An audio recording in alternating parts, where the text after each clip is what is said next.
Perkenalkan, nama saya Hardianti Pratiwi dengan NIM 22106111123. Saya Zahra Auliana Putri Syawal dengan NIM 2210611129. Perkenalkan, saya Sulistani Karnata Radanti dengan NIM 2210611137. Perkenalkan, nama saya Farah Apradita Nugroho dengan NIM 2210611208. Pada kesempatan kali ini, saya dan teman-teman akan melakukan presentasi melalui video yang kami upload di YouTube untuk memenuhi tugas PJBL kami dalam mata kuliah Mahkamah Konstitusi. Kami dari kelompok 2, kelas M Mahkamah Konstitusi yang diampu oleh Bapak Irsyaf Marsha. Seperti yang kita ketahui sebagai pengetahuan dasar Mahkamah Konstitusi bahwa wewenang Mahkamah Konstitusi adalah menguji undang-undang terhadap undang-undang dasar. Nah, lebih dalam lagi sebenarnya pengujian yang dilakukan oleh Mahkamah Konstitusi itu terbagi dalam beberapa hal. Hal yang pertama itu Mahkamah Konstitusi berwenang untuk memutus pembubaran partai politik. Lalu yang kedua, wajib memberikan putusan atas pendapat DPR mengenai dugaan pelanggaran oleh presiden dan atau wakil presiden. Yang ketiga, memutus perselisihan hasil tentang pemilihan umum. Yang keempat, memutus sengketa kewenangan lembaga negara yang kewenangannya diberikan oleh Undang-Undang Dasar. Berikutnya kita memasuki materi video dalil yang dapat diajukan dalam permohonan terhadap Mahkamah Konstitusi. Dalil pertama itu pelanggaran etik dari penyelenggara pilkada atau pemilu.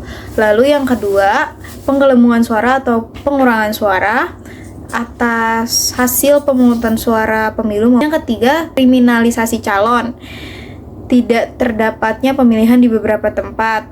Lalu yang keempat, tidak dilibatkannya pemantau pemilihan. Lalu yang kelima, adanya kecurangan terhadap daftar pemilih. Yang keenam, politik uang. Yang ketujuh, penyalahgunaan program pemerintah. Yang kedelapan, intimidasi dan mobilisasi pemilih. Yang kesembilan, penyalahgunaan kewenangan. Yang kesepuluh, netralitas TNI dan Polri. Dan yang kesebelas, pelanggaran etik daripada penyelenggara pemilu. Nah, berikut ini adalah pengajuan permohonan gugatan kepada MK.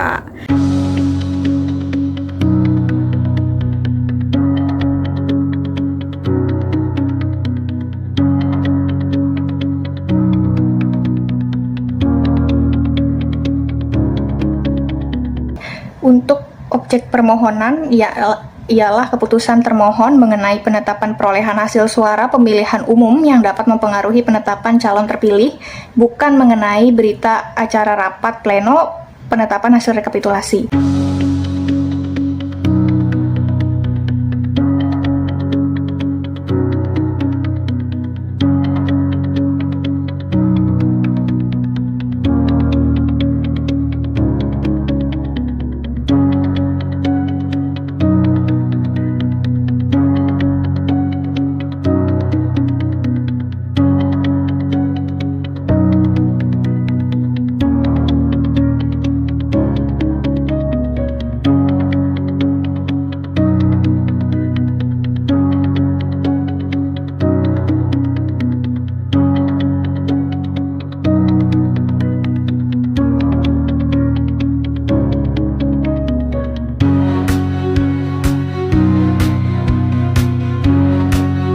Dalam proses beracaranya, yang pertama adalah pemohon mengajukan permohonan.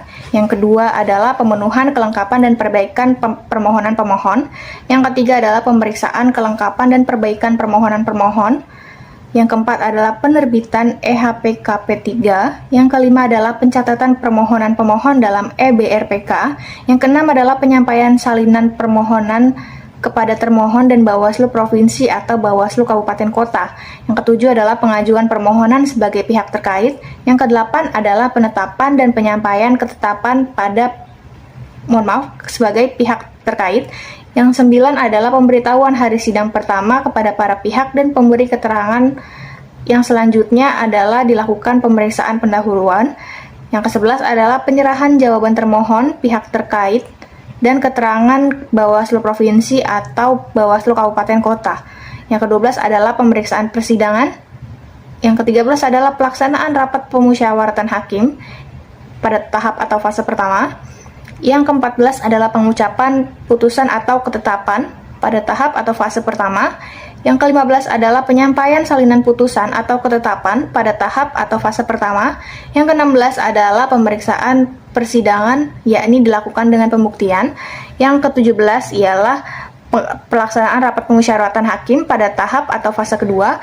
Yang ke-18 adalah pengucapan putusan atau ketetapan pada tahap atau fase kedua. Yang ke-19 adalah penyerahan atau penyampaian salinan putusan ketetapan pada tahap atau fase kedua.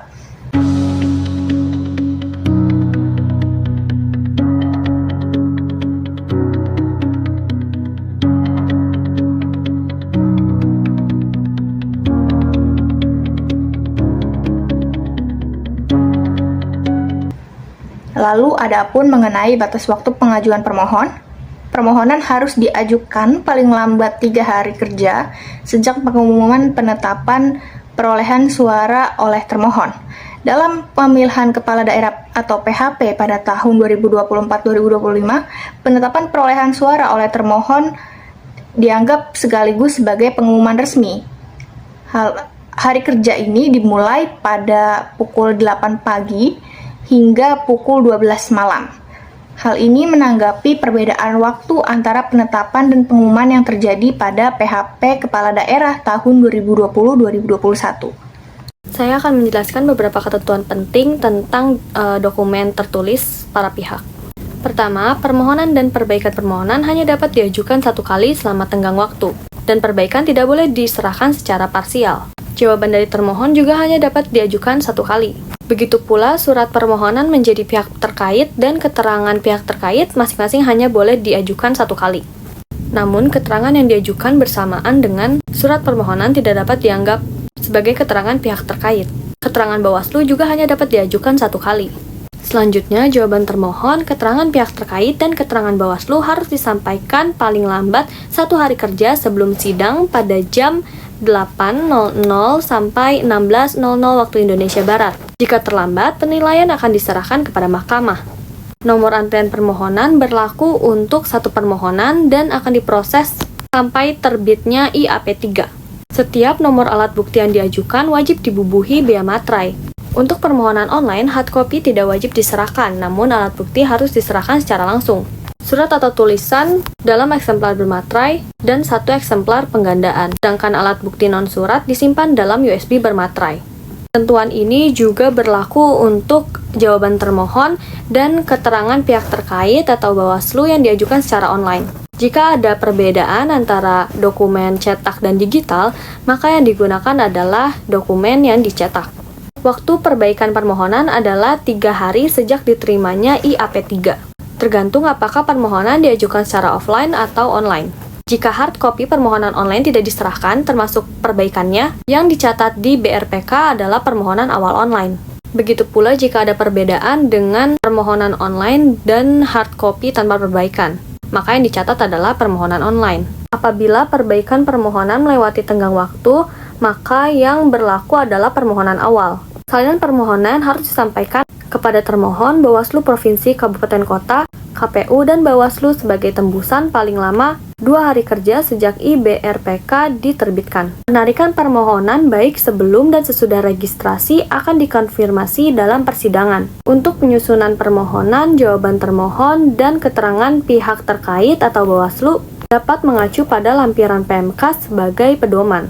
Terakhir, permohonan persidangan jarak jauh harus disampaikan paling lambat 2 hari kerja sebelum pelaksanaan sidang.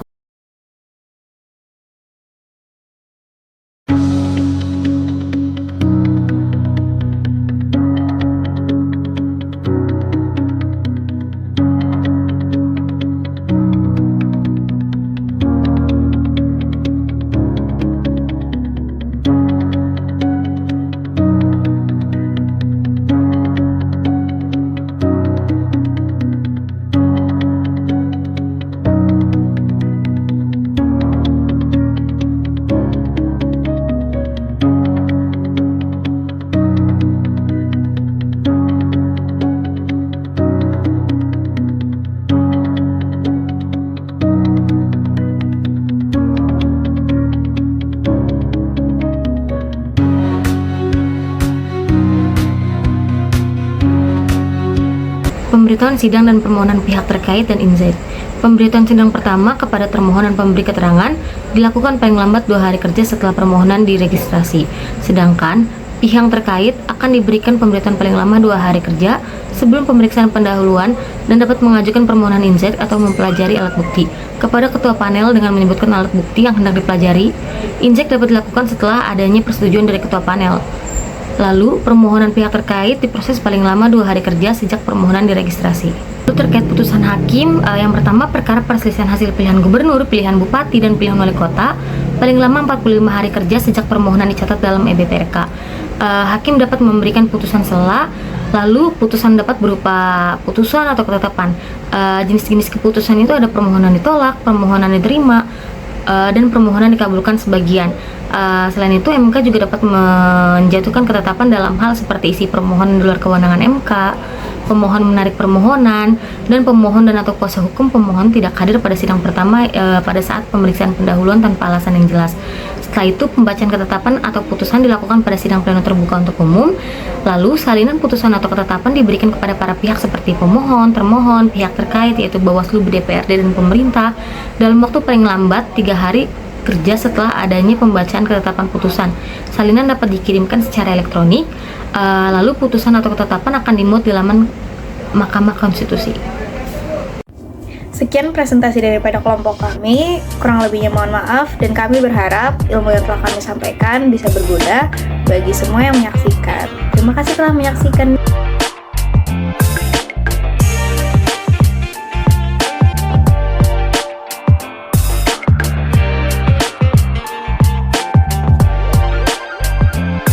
Inspirasi tanpa batas, you know who I am. Notasi berotasi, telepati, stay the best man. You